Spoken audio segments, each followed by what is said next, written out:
ಪ್ರೀತಿ 10ನೇ ತರಗತಿ ವಿದ್ಯಾರ್ಥಿಗಳಿಗೆ ಇಂದಿನ ಕನ್ನಡ ಪಾಠಕ್ಕೆ ಆತ್ಮೀಯ ಸ್ವಾಗತ. ಕರ್ನಾಟಕ ಸರ್ಕಾರದಿಂದ ಮಕ್ಕಳೇ ಪೂರ್ವ ಸಿದ್ಧತಾ ಪರೀಕ್ಷೆಗಳು ನಡೀತಾ ಇದ್ದಾವೆ. ಮೊನ್ನೆ ತಾನೇ ಪೂರ್ವ ಸಿದ್ಧತಾ ಪರೀಕ್ಷೆ 3 ಮುಗಿಸ್ಕೊಂಡಿದ್ದೀರಾ ಮಕ್ಕಳೇ. ಅದ್ರಲ್ಲಿ ಬರ್ತಕ್ಕಂಥ ಪ್ರಶ್ನೆಗಳಿಗೆ ಉತ್ತರಗಳನ್ನ ನಾನು ಇವತ್ತು ಹುಡುಕಿ ಕೊಡ್ತೀನಿ. ಆದಷ್ಟು ಮಾದರಿ ಪ್ರಶ್ನೆ ಪತ್ರಿಕೆಗಳು ಮತ್ತೆ ಪ್ರಿಪರೇಟರಿ ಪೇಪರ್ಗಳನ್ನ ರೆಫರ್ ಮಾಡಿ ಚೆನ್ನಾಗಿ ಓದ್ಕೊಂಡ್ರೆ ಒಳ್ಳೆ ಅಂಕಗಳನ್ನ ನೀವು ಪಡಿಬಹುದು ಮಕ್ಕಳೇ. ಮೊದಲನೇ ಮೈನು ನೋಡ್ಕೊಳ್ಳಿ. ಕನ್ನಡ ವರ್ಣಮಾಲೆಯಲ್ಲಿರುವ ಅವರ್ಗೀಯ ವ್ಯಂಜನಾಕ್ಷರಗಳ ಸಂಖ್ಯೆ. ಕನ್ನಡ ವರ್ಣಮಾಲೆಯನ್ನು ಮುಖ್ಯವಾಗಿ 3 ಭಾಗಗಳಾಗಿ ವಿಭಾಗ ಮಾಡಿದ್ದೀವಿ. ಸ್ವರಾಕ್ಷರಗಳು, ವ್ಯಂಜನಾಕ್ಷರಗಳು, ಯೋಗವಾಹಗಳು. ಸ್ವರಾಕ್ಷರಗಳಲ್ಲಿ ಮುಖ್ಯವಾಗಿ 2 ವಿಧ: ಹ್ರಸ್ವ ಸ್ವರಗಳು, ದೀರ್ಘ ಸ್ವರಗಳು. ಅದೇ ರೀತಿ ವ್ಯಂಜನಾಕ್ಷರಗಳಲ್ಲಿ 2 ವಿಧ: ವರ್ಗೀಯ ವ್ಯಂಜನಗಳು, ಅವರ್ಗೀಯ ವ್ಯಂಜನಗಳು.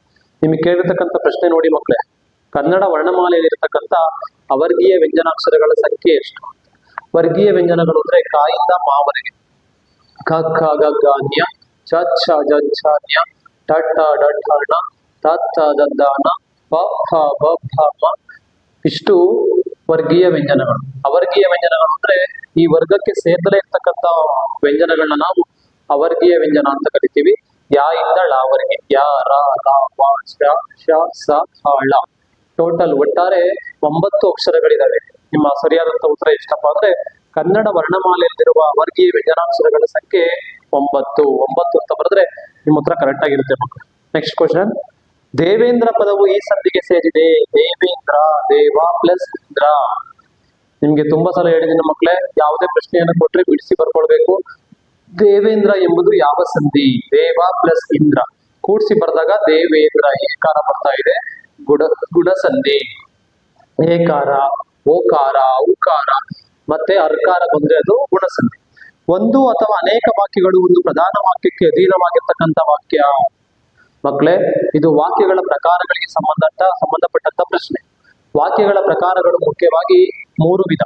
ಫಸ್ಟ್ ಒನ್ ಸಾಮಾನ್ಯ ವಾಕ್ಯ, ಸೆಕೆಂಡ್ ಒನ್ ಸಂಯೋಜಿತ ವಾಕ್ಯ, ಥರ್ಡ್ ಒನ್ ಮಿಶ್ರ ವಾಕ್ಯ. ಸಾಮಾನ್ಯ ವಾಕ್ಯ ಅಂದ್ರೆ ಕ್ರಿಯಾಪದದೊಡನೆ ಸ್ವತಂತ್ರವಾಗಿರ್ತಕ್ಕಂಥ ವಾಕ್ಯವನ್ನು ನಾವು ಸಾಮಾನ್ಯ ವಾಕ್ಯ ಅಂತ ಕರಿತೀವಿ. ಸ್ವತಂತ್ರ ವಾಕ್ಯಗಳಾಗಿ ನಿಲ್ಲಬಲ್ಲ ಅಂತ ಬಂದ್ರೆ ಅದು ಸಂಯೋಜಿತ ವಾಕ್ಯ. ಅಧೀನ ವಾಕ್ಯ ಅಂದ್ರೆ ಅಧೀನ ವಾಕ್ಯದಲ್ಲಿ ಬರ್ತಕ್ಕಂಥ ಸಾಲುಗಳನ್ನ ನಾವು ಮಿಶ್ರ ವಾಕ್ಯ ಅಂತ ಕರಿತೀವಿ. ಈಸಿಯಾಗಿ ನಾಲ್ಕು ಮಕ್ಕಳೇ, ಕ್ರಿಯಾಪದಗಳಲ್ಲಿ ಸ್ವತಂತ್ರವಾಗಿರ್ತಕ್ಕಂಥ ವಾಕ್ಯ ಸಾಮಾನ್ಯ ವಾಕ್ಯ, ಸ್ವತಂತ್ರ ವಾಕ್ಯಗಳಾಗಿ ನಿಲ್ಲಬಲ್ಲ ಅಂತ ಬಂದ್ರೆ ಸಂಯೋಜಿತ ವಾಕ್ಯ, ಅಧೀನ ಅಂತ ಬಂದ್ರೆ ಅದು ಮಿಶ್ರ ವಾಕ್ಯ ಆಗುತ್ತೆ ಮಕ್ಕಳೇ. ನಿಮಗೆಲ್ಲ ಗೊತ್ತಿರೋ ಹಾಗೆ ಕಳೆದ ತರಗತಿಯ ಮಾಡಲ್ ಪೇಪರ್ಗಳಲ್ಲಿ ಸರಳ ವಾಕ್ಯ ಅಂದ್ರೆ ಸಾಮಾನ್ಯ ವಾಕ್ಯ, ಸಂಯೋಜಿತ ವಾಕ್ಯಕ್ಕೆ ಸಂಬಂಧಪಟ್ಟಂಗೆ ಪ್ರಶ್ನೆಗಳನ್ನ ಕೇಳಿದ್ದಾರೆ. ಈ ಥರ್ಡ್ ಪ್ರಿಪರೇಟರಿ ಪೇಪರ್ ಅಲ್ಲಿ ನಿಮ್ಗೆ ಮಿಶ್ರ ವಾಕ್ಯದ ಬಗ್ಗೆ ಕೇಳಿದ್ದಾರೆ. ತಿನ್ನಲಿ ಪದದಲ್ಲಿರುವ ಕ್ರಿಯಾರೂಪ: ತಿನ್ನಲಿ, ಬೇಡಲಿ, ಹೋಗಲಿ, ಬರಲಿ, ಈ ತರ ಎಲ್ಲ ಆಜ್ಞೆ, ಆರೈಕೆ, ಅಪ್ಪಣೆ ಇವೆಲ್ಲ ಇದ್ರೆ ಪದಗಳಲ್ಲಿ ಅದನ್ನ ನಾವು ವಿದ್ಯಾರ್ಥಕ ವಾಕ್ಯ ಅಂತ ಕರಿತೀವಿ. ವಿದ್ಯಾರ್ಥಕ ವಾಕ್ಯ, ಸಂಭಾವನಾರ್ಥಕ ವಾಕ್ಯ, ನಿಷೇಧಾರ್ಥಕ ವಾಕ್ಯ.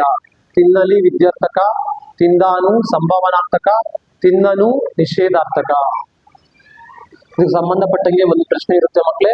ತಿನ್ನಲಿ ವಿದ್ಯಾರ್ಥಕ, ತಿಂದಾನು ಸಂಭಾವನಾರ್ಥಕ, ತಿನ್ನನು ನಿಷೇಧಾರ್ಥಕ. ಚೆನ್ನಾಗಿ ನಾಲ್ಕು. Next question. ಚತುರ್ಥಿ ವಿಭಕ್ತಿಯ ಕಾರಕಾರ್ಥ: ಕರ್ತಾರ್ಥ, ಕರ್ಮಾರ್ಥ, ಕರಣಾರ್ಥ, ಸಂಪ್ರದಾನ, ಅಪಾದಾನ, ಸಂಬಂಧ, ಅಧಿಕರಣ. ಅದೇ ರೀತಿ ಇರ್ತಕ್ಕಂಥ ಪ್ರಶ್ನೆ ಚತುರ್ಥಿ ವಿಭಕ್ತಿಯ ಕಾರಕಾರ್ಥ: ಕರ್ತಾರ್ಥ, ಕರ್ಮಾರ್ಥ, ಕರಣಾರ್ಥ. ಉತ್ತರ ಸಿಕ್ತು ನಿಮ್ಗೆ ಕರಣಾರ್ಥ. ಇದು ಹಳೆಗನ್ನಡದ ವಿಭಕ್ತಿ ಪ್ರತ್ಯಯಗಳಿಗೆ ಸಂಬಂಧಪಟ್ಟಂಗೆ ಕೇಳಿರ್ತಕ್ಕಂಥ ಪ್ರಶ್ನೆ. ಸರಿಯಾದಂತ ಉತ್ತರ ಕರಣಾರ್ಥ. ಹೊಗೆದೋರು ಪದ ಈ ಸಮಾಸಕ್ಕೆ ಉದಾಹರಣೆ. ಹೊಗೆದೋರು, ಹೊಗೆ ಪ್ಲಸ್ ತೋರು, ಅಲ್ಲಿ ಕ್ರಿಯೆ ಇದೆ, ಆಕ್ಷನ್ ವರ್ಡ್ ಸೇರ್ಕೊಂಡಿದೆ, ಅದರಿಂದ ಅದನ್ನ ನಾವು ಹೊಗೆದೋರು ಅಂತ ಕರಿತೀವಿ. ಸೊ ಯಾವ ಪದದಲ್ಲಿ ಕ್ರಿಯೆ ಅಂದ್ರೆ ಆಕ್ಷನ್ ನಡೀತಾ ಇದೆ ಅಂತ ಸಮಾಸಗಳನ್ನ ನಾವು ಕ್ರಿಯಾ ಸಮಾಸ ಅಂತ ಕರಿತೀವಿ. ಉತ್ತರ ಪದ ಪ್ರಧಾನವಾಗಿದ್ರೆ ತತ್ಪುರುಷ ಸಮಾಸ.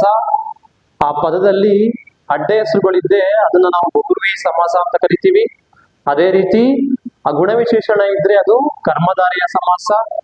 ತುಂಬಾ ಪದಗಳು ಅಂದ್ರೆ ತುಂಬಾ ನಾಮಪದಗಳು ಸೇರ್ಕೊಂಡ್ರೆ ಅದು ದ್ವಂದ್ವ ಸಮಾಸ. ಈ ತರ ಚೆನ್ನಾಗಿ ಓದ್ಕೊಂಡ್ರೆ ಒಳ್ಳೆ ಅಂಕಗಳನ್ನ ನೀವು ತಗೊಳ್ಬಹುದು.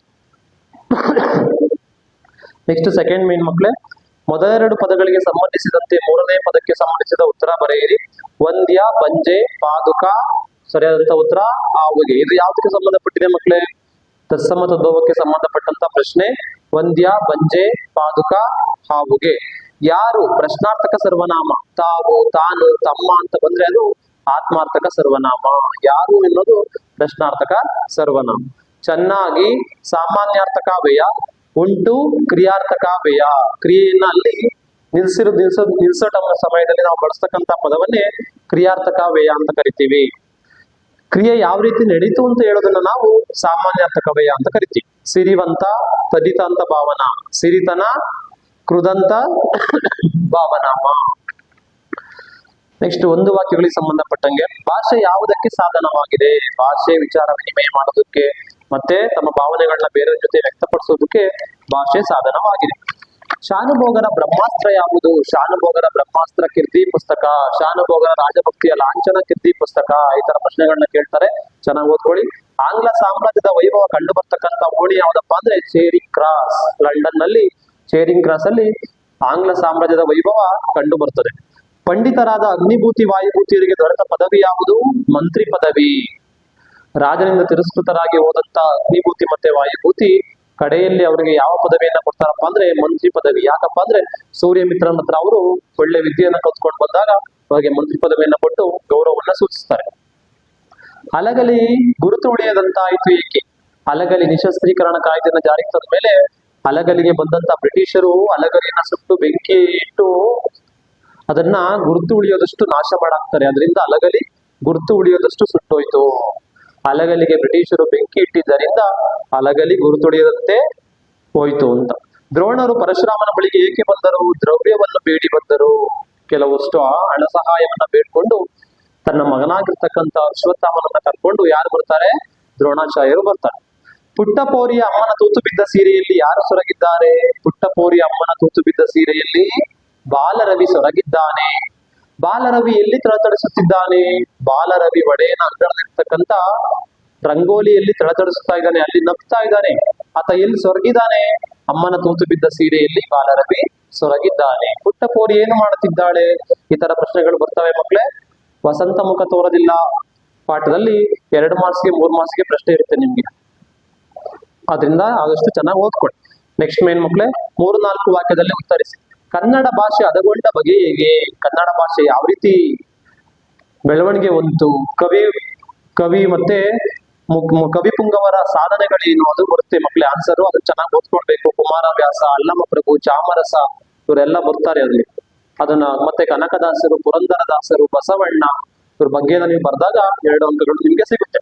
ವಿಶ್ವೇಶ್ವರಯ್ಯನವರ ವಿದ್ಯಾಭ್ಯಾಸ ಕುರಿತು ಬರೆಯಿರಿ. ನೋಡಿ ಮಕ್ಕಳೇ, ಇದು ಟೆಕ್ಸ್ಟ್ ಬುಕ್ ಒಳಗಡೆಯಿಂದ ಕೇಳ್ತಕ್ಕಂಥ ಪ್ರಶ್ನೆ. ವಿಶ್ವೇಶ್ವರಯ್ಯ ಎಲ್ಲಿ ವಿದ್ಯಾಭ್ಯಾಸ ಮಾಡಿದ್ರು?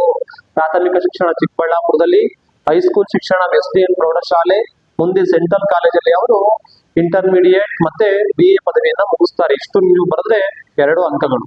ಪೊಯೆಟ್ ಕಾರ್ನರ್ ನಲ್ಲಿ ಯಾವ ಕವಿಗಳ ಸಮಾಧಿಗಳಿವೆ? ಕಿಪ್ಲಿಂಗ್, ಹಾರ್ಡಿ, ಮೆಕಾಲೆ, ಜಾನ್ಸನ್ ಮತ್ತೆ ಗೋಲ್ಡ್ ಸ್ಮಿತ್, ವುಡ್ವರ್ತ್ ಅನೇಕ ಕವಿಗಳ ಸಮಾಧಿಗಳಿದ್ದಾರೆ. ಎಲ್ಲಿ? ಪೊಯೆಟ್ ಕಾರ್ನರ್ ನಲ್ಲಿ. ಅಗ್ನಿಭೂತಿ ವಾಯುಭೂತಿಯನ್ನು ರಾಜ್ಯಸಭೆಯಲ್ಲಿ ಮೂರ್ಖರೆಂದು ತೀರ್ಮಾನಿಸಲು ಕಾರಣವೇನು? ಅತಿಬಳ ಅಗ್ನಿಭೂತಿ ವಾಯುಭೂತಿಯರನ್ನ ತಮ್ಮ ಆಸ್ಥಾನಕ್ಕೆ ಕರೆಸಿದಾಗ ಅವರು ಬಂದು ನೆಲವನ್ನ ಕಾಡಿನಲ್ಲಿ ಕೆರ್ಕೊಂಡು ಕಣ್ಣೀರು ಸುರಿಸ್ಕೊಂಡು ನಿಂತ್ಕೊಳ್ತಾರೆ. ಅದನ್ನ ನೋಡಿ ಆಸ್ಥಾನದಲ್ಲಿರ್ತಕ್ಕಂಥ ಎಲ್ಲಾ ಮಹಾನುಭಾವರೆಲ್ಲ ಏನ್ ಮಾಡ್ತಾರೆ? ಇವರಿಬ್ರು ದಡ್ರು ಅಂತ ತೀರ್ಮಾನ ಮಾಡಿ ಅವರನ್ನ ದಡ್ರು ಅಂತ ತೀರ್ಮಾನ ಮಾಡಿ ಕಳಿಸ್ಕೊಡ್ತಾರೆ. ಅದರಿಂದ ಅವ್ರನ್ನ ದಡ್ರು ಅಂತ ತೀರ್ಮಾನ ಮಾಡ್ತಾರೆ. ಅಕ್ಕಿ ಹಾರಾಟವನ್ನು ಆಕಾಶಕ್ಕೆ ಹೇಗೆ ಹೋಲಿಸಲಾಗಿದೆ? ಅಕ್ಕಿ ಸೂರ್ಯ ಚಂದ್ರರನ್ನ ಕಣ್ಣುಗಳನ್ನಾಗಿ ಮಾಡಿಕೊಂಡು ಚಿಕ್ಕೆಯ ಮಾಲೆಯನ್ನ ಹಾಕೊಂಡು ಕಾಲ ಅನ್ನೋ ಅಕ್ಕಿ ಮುಂದೆ ಹೋಗ್ತಾ ಇದೆ. ಅದು ನೀಲ ಮೇಘ ಮಂಡಲವನ್ನ ಸಮಬಣ್ಣ ಮಾಡ್ಕೊಂಡಿದೆ. ಇದೆಲ್ಲ ಬರೆದ್ರೆ ನಿಮ್ಗೆ 2 ಅಂಕಗಳು. ಅಲಗಲಿಯ ಬೇಡರು ಕುಂಪಣಿ ಸರ್ಕಾರದ ವಿರುದ್ಧ ದಂಗೆ ಏಳಲು ಕಾರಣವೇನು? ಅಲಗಲಿಯ ಬೇಡರು ಬ್ರಿಟಿಷರ ವಿರುದ್ಧ ದಂಗೆ ಏಳಕ್ ಕಾರಣ ಏನಪ್ಪಾ ಅಂದ್ರೆ ತಮ್ಮಲ್ಲಿರ್ತಕ್ಕಂಥ ಆಧಾರಗಳನ್ನ ಕೊಡಿ ಅಂತ ಬ್ರಿಟಿಷ್ ಗವರ್ನಮೆಂಟ್ ಆದೇಶವನ್ನ ಹೊರಡಿಸುತ್ತೆ. ಅದರಿಂದ ಏನ್ ಮಾಡ್ತಾರೆ? ಅಲಗಲಿಯ ಬೇಡರಿಗೆ ಕೋಪ ಬಂದು ಅವ್ರ ಮೇಲೆ ದಂಗೆಯನ್ನ ಹೇಳ್ತಾರೆ. ಅಂದವಾದ ಬರವಣಿಗೆಯ ಬಗ್ಗೆ ಗಾಂಧೀಜಿ ಹೇಳಿದ ಮಾತುಗಳೇನು? ಅಂದವಾದ ಬರವಣಿಗೆ ಅಪೂರ್ಣ ಶಿಕ್ಷಣದ ಚಿಹ್ನೆ ಅಂತ ಅನ್ಕೊಂಡಿದ್ರು. ಆದ್ರೆ ಅವ್ರಿಗೆ ಅನ್ನಿಸ್ತು ಇಂಗ್ಲೆಂಡ್ಗೆ ಹೋದಾಗ ಅಲ್ಲಿ ಸುಶಿಕ್ಷಿತ ಬರಹಗಾರರು, ವಕೀಲರ ಮುತ್ತು ಪೋಣಿಸಿದಂತ ಬರವಣಿಗೆಯನ್ನ ನೋಡಿ ಅವ್ರಿಗೆ ಅನ್ನಿಸ್ತು ನಾನು ಸಹ ಆತರ ಬರವಣಿಗೆಯನ್ನ ಬರಿಬೇಕು. ಅವಾಗ ಅನ್ನಿಸ್ತು ಅವ್ರಿಗೆ ಯಾರು ಅಂದವಾದ ಬರವಣಿಗೆ ಬರೆಯಲ್ಲ ಅವ್ರ ಶಿಕ್ಷಣ ಅಪೂರ್ಣ, ಅಪಕ್ವ ಅಂತ. ಮುಂದೆ ಏನ್ ಮಾಡಕ್ಕಾಗುತ್ತೆ, ಆಗ್ಲೇ ವಯಸ್ಸಾಗಿದೆ ಅವ್ರಿಗೆ, ಅಂದವಾದ ಬರವಣಿಗೆ ನಾವು ಪ್ರಾಕ್ಟೀಸ್ ಮಾಡೋದಕ್ಕೆ ಆಗಲ್ಲ.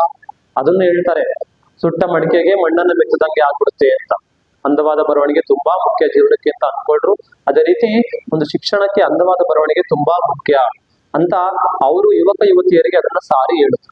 ಇಷ್ಟು ಅಂದವಾದ ಬರವಣಿಗೆ ಇರ್ತಕ್ಕಂಥ ಗಾಂಧೀಜಿಯವರ ಅಭಿಪ್ರಾಯ. ಈ ಪ್ರಶ್ನೆ ತುಂಬಾ ಇಂಪಾರ್ಟೆಂಟ್ ಕ್ವಶನ್ ಮಕ್ಕಳೇ, ತುಂಬಾ ಸಲ ಈ ಪ್ರಶ್ನೆ ರಿಪೀಟ್ ಆಗಿದೆ. ಭಗತ್ ಸಿಂಗ್ ಹೇಗೆ ಅಮರನಾದನು? ಭಗತ್ ಸಿಂಗ್ ಬ್ರಿಟಿಷರ ದಮನಕಾರಿ ಪ್ರಭುತ್ವವನ್ನ ನೋಡಿದ್ದ, ಅದನ್ನ ಒಂದಲ್ಲ ಒಂದು ದಿನ ಸರ್ವನಾಶ ಮಾಡ್ತೀವಿ ಅಂತ ಶಪಥವನ್ನ ಕೈಗೊಂಡು ಇಂಕ್ವಿಲಾಬ್ ಜಿಂದಾಬಾದ್ ಅನ್ನೋ ಘೋಷಣೆಯೊಂದಿಗೆ ಘೋಷವಾಕ್ಯವನ್ನ ಹೊರಡಿಸಿ ಮುಂದೆ ಬ್ರಿಟಿಷರಿಗೆ ಚಂಚಕಾರನಾಗಿ ನಿಂತ್ಕೊಂಡು ಏನ್ ಮಾಡ್ದ, ಮುಂದೆ ಆತ ಬ್ರಿಟಿಷರ್ನ ಓಡಿಸೋದಕ್ಕೆ ಪ್ರಯತ್ನ ಪಟ್ಟ. ಪರಿಣಾಮ ಅವನಿಗೆ ನೇಣುಗಂಬಕ್ಕೆ ಏರಿಸಿ ಅವನನ್ನ ಆತ ಅಮರನಾದ. ಈ ತರ ಇವತ್ತಿಗೂ ಸಹ ಆತ ಪ್ರತಿಯೊಬ್ಬ ಸ್ವತಂತ್ರ ಯೋಧರ ಎದೆಯಲ್ಲಿ ಶಾಶ್ವತವಾಗಿ ನಿಂತ್ಕೊಳ್ತಾನೆ. ಭಗವಂತನಲ್ಲಿ ಶರಣಾಗುವ ಭಾವ ಅಕ್ಕಮಹಾದೇವಿ ವಚನದಲ್ಲಿ ಹೇಗೆ ವ್ಯಕ್ತವಾಗಿದೆ? ಭಗವಂತನಲ್ಲಿ ಶರಣಾಗುತ್ತಕ್ಕಂಥ ಭಾವ ಚಂದನವನ್ನ ಕಡಿದು ತೇದ್ರು ಸಹ ಅದು ನೊಂದೆ ಅಂತ ಕಂಪನ್ನ ಬಿಡಲ್ಲ. ಕಬ್ಬನ್ನ ಕಡ್ಕೊಂಡ್ಬಂದು ಗಾಣದಲ್ಲಿ ಕೆರೆದ್ರು ಸಹ ಅದು ತನ್ನ ರುಚಿಯನ್ನ ಕಡಿಮೆ ಮಾಡ್ಕೊಳ್ಳಲ್ಲ. ಅದೇ ರೀತಿ ಚಿನ್ನವನ್ನ ತಿಕ್ಕಿ ಒಡವೆ ಮಾಡ್ಕೊಂಡ್ರು ಸಹ ಅದು ತನ್ನ ಒಳಪನ್ನ ಕಡಿಮೆ ಮಾಡ್ಕೊಳ್ಳಲ್ಲ. ಅದೇ ರೀತಿ ಶರಣರಿರ್ತಾರೆ ಅಂತ ಕವಯಿತ್ರಿ ಅಕ್ಕಮಹಾದೇವಿ ತನ್ನ ಪದ್ಯದಲ್ಲಿ ಹೇಳ್ಕೊಡ್ತಾಳೆ. ಪೈಗಳ ತಮ್ಮನ ನೂಲು ಮದುವೆ ಸಿದ್ಧತೆ ಹೇಗೆ ನಡೆಯುತ್ತಿತ್ತು? ಗೋವಿಂದ ಪೈಗಳ ತಮ್ಮನ ನೂಲು ಮದುವೆ ಯಾವ ರೀತಿ ಸಿದ್ಧತೆಗಳಾಗ್ತಾ ಇದ್ವಪ್ಪ ಅಂದ್ರೆ, ಒಂದ್ ಕಡೆ ಮಂಡಿಗೆಗಳನ್ನ ಮಡಿಸ್ತಾ ಇದ್ರು, ಒಂದ್ ಕಡೆ ಸಾವಿಗೆ ಹೊಡಿಸ್ತಾ ಇದ್ರು, ಒಂದ್ ಕಡೆ ಲಡ್ಡುಗೆಗಳನ್ನ ಕಟ್ತಾ ಇದ್ರು. ಟೋಟಲಿ ಅಲ್ಲಿನ ವಾತಾವರಣ ಜೋಳದ ಗದ್ದೆಗೆ ಗಿಳಿಗಳು ಮುತ್ಕೊಂಡಂಗೆ ಅಷ್ಟು ಗದ್ದಲ ಅಲ್ಲಿ ತುಂಬಿಕೊಂಡಿತ್ತು. ಇಷ್ಟು ನೀವು ಬರಿಬೇಕು ಮಕ್ಕಳು. ನೆಕ್ಸ್ಟ್ ಮೈನ್ ಕವಿ ಪರಿಚಯ AN ಮೂರ್ತಿರಾವ್, ಅಕ್ಕಿ ಹೆಬ್ಬಾಳ ಮೂರ್ತಿರಾವ್ ಅವರು ಹಗಲುಗನಸುಗಳು ಇವೆಲ್ಲ ಕೃತಿಗಳನ್ನ ಬರೆದಿದ್ದಾರೆ. ಅದೇ ರೀತಿ ನೆಕ್ಸ್ಟ್ ದರಾ ಬೇಂದ್ರೆ, ದತ್ತಾತ್ರೇಯ ರಾಮಚಂದ್ರ ಬೇಂದ್ರೆ, ಅಂಬಿಕಾತನಯ ದತ್ತ, ಧಾರವಾಡ ಅವರು ಹುಟ್ಟಿದ್ದು. ಅರಳು ಮರಳು, ಗರಿ, ಕೃಷ್ಣಕುಮಾರಿ, ಉಯ್ಯಾಲೆ ಅವ್ರಿಗೂ ಸಹ ಕೇಂದ್ರ ಸಾಹಿತ್ಯ ಅಕಾಡೆಮಿ ಪ್ರಶಸ್ತಿ ಸಿಕ್ಕಿದೆ. 3 ಅಂಕಗಳಿಗೆ ಅರ್ಧ ಪೇಜ್ ನೀವು ಬರೀಬೇಕು ಮಕ್ಕಳಿಗೆ ಕವಿ ಪರಿಚಯ. ಎರಡನ್ನು ನೀವು ಅಟೆಂಡ್ ಮಾಡ್ಲೇಬೇಕು. ನೆಕ್ಸ್ಟ್ ಮೈನ್ ಮಕ್ಕಳೇ 6th ಮೈನ್ ಛಂದಸ್ಸನ್ನ ಹಾಕಿ ಗಣ ವಿಭಾಗ ಮಾಡಿ ಬರೀಬೇಕು. ಹಿಡೆ ತೊಡೆಯ ನುಡಿದು ತಟ್ಟನೆ ಕಡೆಯದ್ದು ಖರ್ಚಿ ನೆಲನಾನಿದ ನೆಂತುಂ ಅಂತ ಇದೆ. ಇದು ನೋಡಿ ಮಕ್ಕಳೇ, ಒಂದೈನು ಚಿಕ್ಕ ಇದೆ, ಇನ್ನೊಂದೈನು ಉದ್ದ ಇದೆ. ಆತರ ಬಂದಾಗ ನೀವು ಏನತ್ಕೋಬೇಕು, ಕಂದ ಪದ್ಯ ಅಂತ ಅನ್ಕೊಳ್ಬೇಕು.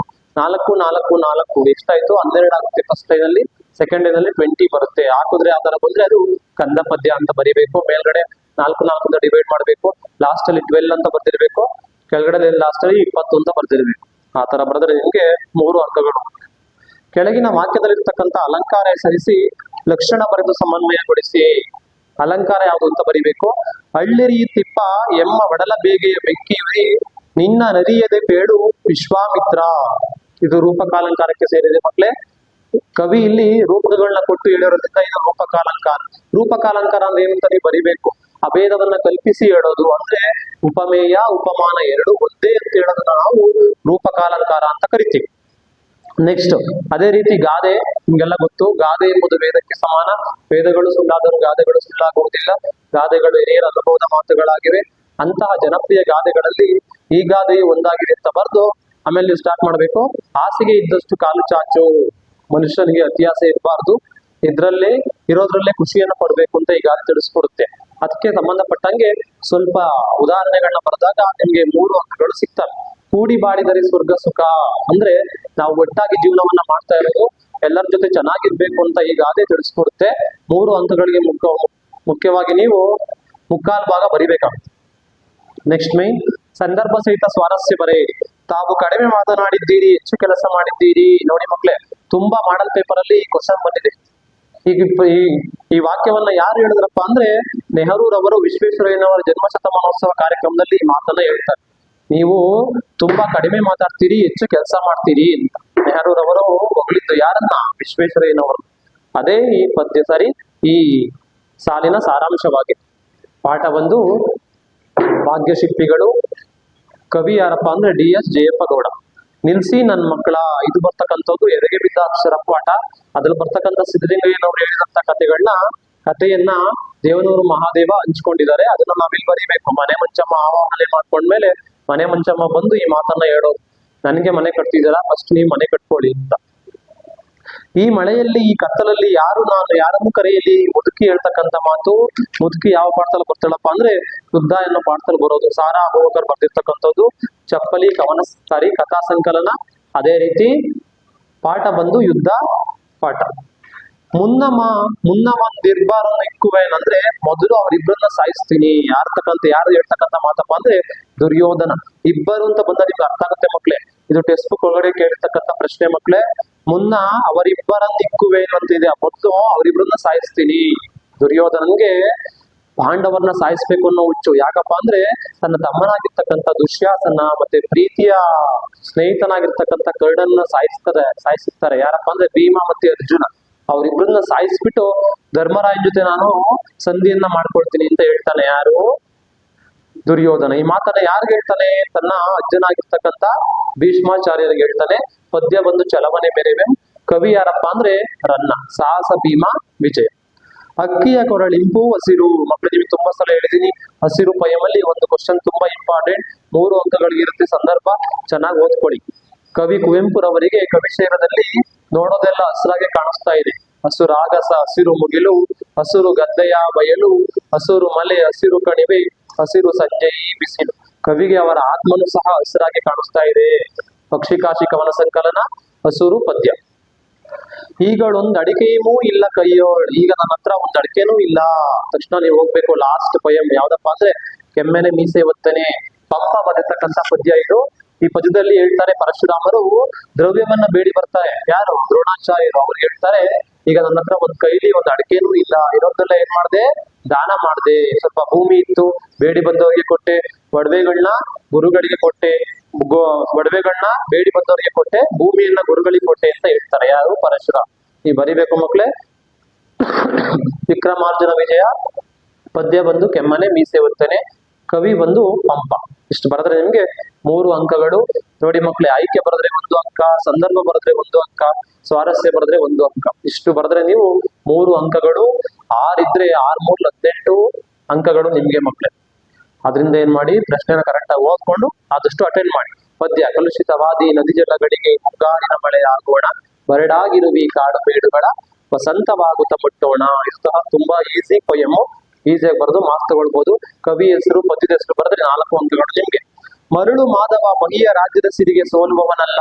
ಸಮ್ಮರಿ ಬರಿಬೇಕು ಮಕ್ಕಳೇ. ಮುಖ್ಯವಾಗಿ ನಿಮಗೆ ತುಂಬಾ ಸಲ ಹೇಳಿದ್ದೀನಿ. ವೀರಲವ ಪದ್ಯದಲ್ಲಿ ಕೌರವೇಂದ್ರನ ಕೊಂದಿನಲ್ಲಿ ಸಮ್ಮರಿಯನ್ನ ಕೇಳ್ತಾರೆ. ಚೆನ್ನಾಗಿ ಓದ್ಕೊಳ್ಳಿ. ಮರಳು ಮಾಧವ ಜನ್ಮ ರಹಸ್ಯವನ್ನ ಹೇಳ್ತಾನೆ ಕೃಷ್ಣ. ಅವಾಗ ಕರ್ಣನಿಗೆ ದುಃಖ ಉಕ್ಕಿ ಬರುತ್ತೆ, ಕಣ್ಣಲ್ಲಿ ನೀರು ತುಂಬಿಕೊಳ್ಳುತ್ತೆ, ನರಗಳು ಇಟ್ಕೊಳ್ತವೆ, ಗಂಟಲಿನ ನರಗಳು. ಅವಾಗ ಹೇಳ್ತಾರೆ, ಮರಳು ಮಾಧವ ಮಹಿಯ ರಾಜ್ಯದ ಸಿರಿಗೆ ಸೋಲುವವನಲ್ಲ. ಏನ್ ಮಾಧವ ನೀನು ನನ್ಗೆ ಮರಳು ಮಾಡ್ತಾ ಇದೀಯಾ? ನಾನು ಯಾವತ್ತಿಗೂ ಈ ಭೂಮಿಗೋಸ್ಕರ ಆಸೆ ಪಟ್ಟವನಲ್ಲ. ಸುಯೋಧನರೆಡೆಗೆ ಬಸಕೈ ಬಲ್ಲಿ ಮನಸ್ಸಿಲ್ಲ. ಪಾಂಡವರು ದುರ್ಯೋಧನ ಕಡೆ ಸೇರ್ಕೊಳ್ಳೋದು ನನಗೂ ಸಹ ಇಷ್ಟ ಇಲ್ಲ. ಹೊರೆದ ದಾತಾರಂಗೆ ಹಗೆವರ. ನನ್ನನ್ನು ಕಾಪಾಡಿದಂತ ದಾತಾರ ಒಡೆಯ ಯಾರು? ದುರ್ಯೋಧನ. ಅವನ್ಗೆ ಪಾಂಡವರ ತಲೆಗಳನ್ನ ಕಡ್ದು ಒಪ್ಪಿಸ್ಬೇಕು ಅನ್ನೋ ಬರದಲ್ಲಿದ್ದೆ. ಆದ್ರೆ ಇವತ್ತು ನನ್ನ ಜನ್ಮ ರಹಸ್ಯವನ್ನ ಹೇಳಿ ನೀನು ಕೌರವೇಂದ್ರನ ಕೊಂದ್ಬಿಟ್ಟೆ ಅಂತ ಹೇಳ್ತಿದ್ದಾನೆ. ಇದನ್ನ ಎಕ್ಸ್ಪ್ಲೈನ್ ಮಾಡಿ ನೀವು ಬರಿಬೇಕು ಮಕ್ಳೇ. ಇದರಲ್ಲಿ ಕೌರವೇಂದ್ರನ ಕೊಂದಿ ನೀನು ಕುಮಾರವ್ಯಾಸನ ಬಗ್ಗೆ ಸ್ವಲ್ಪ ಬರೆದ್ಬಿಟ್ಟು ಈ ಪದ್ಯವನ್ನ ಎಕ್ಸ್ಪ್ಲೈನ್ ಮಾಡಿದ್ರೆ ನಿಮ್ಗೆ 4 ಅಂಕಗಳು. 4 ಅಂಕಗಳು ಬೇಕು ಅಂದ್ರೆ ಹಾಫ್ ಪೇಜ್ ಆದ್ರೂ ನೀವು ಬರಿಬೇಕು. ನೆಕ್ಸ್ಟ್ 8th ವಾಕ್ಯ. ಶಬರಿಯ ಸಡಗರ ಮೇಳದವರ ಹಾಡಿನಲ್ಲಿ ಯಾವ ರೀತಿ ವ್ಯಕ್ತವಾಗಿದೆ? ತುಂಬಾ ಇಂಪಾರ್ಟೆಂಟ್ ಕ್ವಶನ್. ನಂಬಿ ಕೆಟ್ಟವರಿಲ್ಲ ಎಂಬ ಮಾತು ಶಬರಿಯ ಪಾಲಿಗೆ ಹೇಗೆ ನಿಜವಾಗಿದೆ? ಶಬರಿ ಎಷ್ಟು ಆನಂದವನ್ನ ಪಟ್ಲು? ಇದನ್ನೆಲ್ಲ ನೀವು ಎಕ್ಸ್ಪ್ಲೈನ್ ಮಾಡಿ ಬರಿಬೇಕು. 1 ಪೇಜ್ ಆದ್ರೂ ಇರ್ಬೇಕು. 4 ಅಂಕಗಳಿಗೆ ಮಕ್ಕಳೇ. 8th ವಾಕ್ಯ. ಮತ್ತೆ ಶ್ರೀರಾಮನ ಅಶ್ವಮೇಧದ ಕುದುರೆ ಯಾವ ರೀತಿ ಬಂತು? ಅದನ್ನ ಲವ ಯಾವ ರೀತಿ ಕಟ್ ಹಾಕ್ದ? ಇದನ್ನ ನೀವು ಓನ ಬರೆದು ಕೊಡ್ತಾರೆ ಮಾರ್ಕ್ಸ್. 4 ಅಂಕಗಳಿಗಿರುತ್ತೆ. 1 ಪೇಜ್ ನೀವು ಬರೀಬೇಕು. ಮತ್ತೆ ಲವನ ಸಾಹಸ ಯಾವ ರೀತಿ ನಿಮ್ಮ ಮಾತುಗಳಲ್ಲಿ ಬರೆಯಿರಿ ಅಂತ ಇದೆ. ಯಜ್ಞಾಶ್ವ ಯಾವ ರೀತಿ ಆಶ್ರಮಕ್ಕೆ ಬಂತು? ಅದನ್ನ ಲವ ಯಾವ ರೀತಿ ಕಟ್ ಹಾಕ್ತಾ? ಅದನ್ನೆಲ್ಲ ನಿಮ್ಮ ಮಾತುಗಳಲ್ಲಿ ಬರೆದಾಗ ಅದಕ್ಕೂ ಸಹ 4 ಅಂಕಗಳಿರ್ತವೆ. ನೆಕ್ಸ್ಟ್ ಬರ್ತಕ್ಕಂಥ ಮೈನ್ ಪ್ಯಾಸೇಜು ಚೆನ್ನಾಗಿ ಓದ್ಕೊಂಡು ಅದಕ್ಕೆ ಆನ್ಸರ್ ಮಾಡಿ. ಆನ್ಸರ್ ಅಲ್ಲೇ ಇರುತ್ತೆ. ಇನ್ನು ನೋಡಿ, ಇನ್ನು ತುಂಬಾ ಚೆನ್ನಾಗಿ ಹೇಳ್ತೀನಿ ನಿಮ್ಗೆ. ಯಾವ್ದಂದ್ರೆ, ಸರ್ ನಂಗೆ ಆ ಕ್ವಶನ್ ಆನ್ಸರ್ ಗೊತ್ತಾಗಲ್ಲ ಸರ್ ಅಂದ್ರೆ ಏನ್ ಮಾಡಿ, ಆ ವರ್ಡ್ಗಳನ್ನ ಹುಡುಕಿ ಆ ವರ್ಡ್ ಇಂದ ಮೇಲ್ಗಡೆ ಸ್ವಲ್ಪ ಸೇರಿಸಿ ಆನ್ಸರ್ ಅನ್ನ ಬರೆದ್ರೆ 2 ಅಂಕಗಳು. 2 ಅಂಕಗಳು ಇರೋದ್ರಿಂದ ಸ್ವಲ್ಪ ಆನ್ಸರ್ ಜಾಸ್ತಿ ಬರಬೇಕಾಗುತ್ತೆ ಮಕ್ಕಳೇ. ಮುಂದೆ ಕೊಟ್ಟಿರುವ ಮಾಹಿತಿಯನ್ನು ಆಧರಿಸಿ ಒಂದು ಪತ್ರ ಬರೆಯಿರಿ. ಆದಷ್ಟು ವ್ಯಾವಹಾರಿಕ ಪತ್ರವನ್ನ ಜಾಸ್ತಿ ಬರೆಯಿರಿ. ಅದರಲ್ಲಿ ಇವರಿಂದ ಇವರಿಗೆ ಅಂತ ಇರುತ್ತೆ. ಒಂದು ಫುಲ್ ಪೇಜ್ ಕವರ್ ಮಾಡ್ಕೊಂಡು ಬರೀಬಹುದು. ವಿಷಯ, ಮಾನ್ಯರೇ, ದಿನಾಂಕ ಎಲ್ಲ ಹಾಕಿರ್ಬೇಕು. ಅಧಿಕಾರಿಗಳಿಗಾದ್ರೆ ಮಾನ್ಯರೇ ಅಂತ ಹಾಕಿರ್ಬೇಕು. ವಂದನೆಗಳೊಂದಿಗೆ ಇಂತಿ ನಿಮ್ಮ ವಿಶ್ವಾಸಿ, ಈ ತರ ಬರಿಬೇಕು ಕೆಳಗಡೆ. ಆ ತರ ಬರೆದಾಗ ನಿಮ್ಗೆ 5 ಅಂಕಗಳು ಸಿಗ್ತವೆ. ಒಂದು ಪೇಜ್ ತುಂಬಾ ಫುಲ್ಲು ಲೆಟರೇ ಇರ್ಲಿ, ಆದಷ್ಟು ಆತರ ನೋಡ್ಕೊಳ್ಳಿ.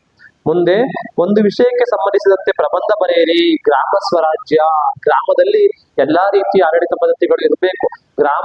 ಗ್ರಾಮಗಳ ಉದ್ಧಾರ ಆದ್ರೆ ದೇಶದ ಉದ್ಧಾರ ಸಾಧ್ಯ ಅಂತ ಗಾಂಧೀಜಿಯವರು ಹೇಳಿದ್ರು. ಅದಕ್ಕೆ ಸಂಬಂಧಪಟ್ಟಾಗೆ ಎಕ್ಸ್ಪ್ಲೈನ್ ಮಾಡಿ, ಪೀಠಿಕೆ, ವಿಷಯ ನಿರೂಪಣೆ, ಉಪಸಂಹಾರವನ್ನ ಸೇರಿಸಿ ಬರೆದಾಗ ನಿಮ್ಗೆ 5 ಅಂಕಗಳು ಸಿಗ್ತವೆ ಮಕ್ಳೇ. ಆದಷ್ಟು ನಿಮ್ಮ ಟೆಕ್ಸ್ಟ್ ಬುಕ್ ಗಳಲ್ಲಿ ಇದು ಎಲ್ಲ ಇದೆ, ಇವೆಲ್ಲ ಓದ್ಕೊಂಡ್ರೆ ನಿಮ್ಗೆ ಈಸಿ ಅಂತ ಅನ್ಸುತ್ತೆ. ಕನ್ನಡ ಭಾಷಾಭಿವೃದ್ಧಿಯ ಮಾರ್ಗಗಳು ನಿಮ್ಗೆ ಈಸಿ. ಗ್ರಾಮ ಸ್ವರಾಜ್ಯ ಇದೆ, ಅದನ್ನೇ ಬರಿಬಹುದು. ಇಲ್ಲ ಅದು ಏನು ಬರ್ಲಿಲ್ಲ ಅಂದ್ರೆ ಕನ್ನಡ ಭಾಷಾಭಿವೃದ್ಧಿ ಮಾರ್ಗಗಳು, ನಿಮ್ಗೆ ನಮ್ಮ ಭಾಷೆ ಪಾಠ ಇದೆ. ಆ ಪಾಠದಲ್ಲಿ ಕನ್ನಡಕ್ಕೆ ಸಂಬಂಧಪಟ್ಟಂಗೆ, ಭಾಷೆಗೆ ಸಂಬಂಧಪಟ್ಟಂಗೆ ಅನೇಕ ವಿಷಯಗಳನ್ನ ಚರ್ಚೆ ಮಾಡಿದ್ದಾರೆ. ಅದನ್ನೇ ಇಲ್ಲಿ ಬರೆದ್ರೆ ಕನಿಷ್ಠ ಪಕ್ಷ 4 ಅಂಕಗಳಾದ್ರೂ ನಿಮ್ಗೆ ಸಿಗ್ತವೆ. ಇಷ್ಟು ಮಕ್ಕಳೇ ನಿಮ್ಮ ಪರೀಕ್ಷಾ ದೃಷ್ಟಿಯಿಂದ ತುಂಬಾ ಇಂಪಾರ್ಟೆಂಟ್. ಇದು ಮಾಡಲ್ ಪೇಪರ್ ಅಲ್ಲ, ಇದು ಪೂರ್ವಸಿದ್ಧತಾ ಪರೀಕ್ಷೆ 3ರ ಪ್ರಶ್ನೆ ಪತ್ರಿಕೆ. ನಿಮ್ಗೆ ಯಾವ್ದಾದ್ರು ಪೇಪರ್ ಅರ್ಥ ಆಗ್ತಿಲ್ವಾ, ಯಾವ್ದಾದ್ರು ಕ್ವಶನ್ ತುಂಬಾ ಕಷ್ಟ ಅನ್ಸ್ತಾ ಇದೆಯಾ, ಅದನ್ನ ನೀವು ಕಮೆಂಟ್ ಬಾಕ್ಸ್ ಅಲ್ಲಿ ಕಮೆಂಟ್ ಮಾಡಿ. ನಾನು ಆದಷ್ಟು ನಿಮ್ಗೆ ಅದನ್ನ ಸರಳವಾಗಿ ತಿಳಿಸ್ಕೊಡ್ತೀನಿ. ಮುಂದಿನ ತರಗತಿಯಲ್ಲಿ ಮತ್ತೆ ಭೇಟಿ ಆಗೋಣ. ಧನ್ಯವಾದಗಳು ಮಕ್ಕಳೇ.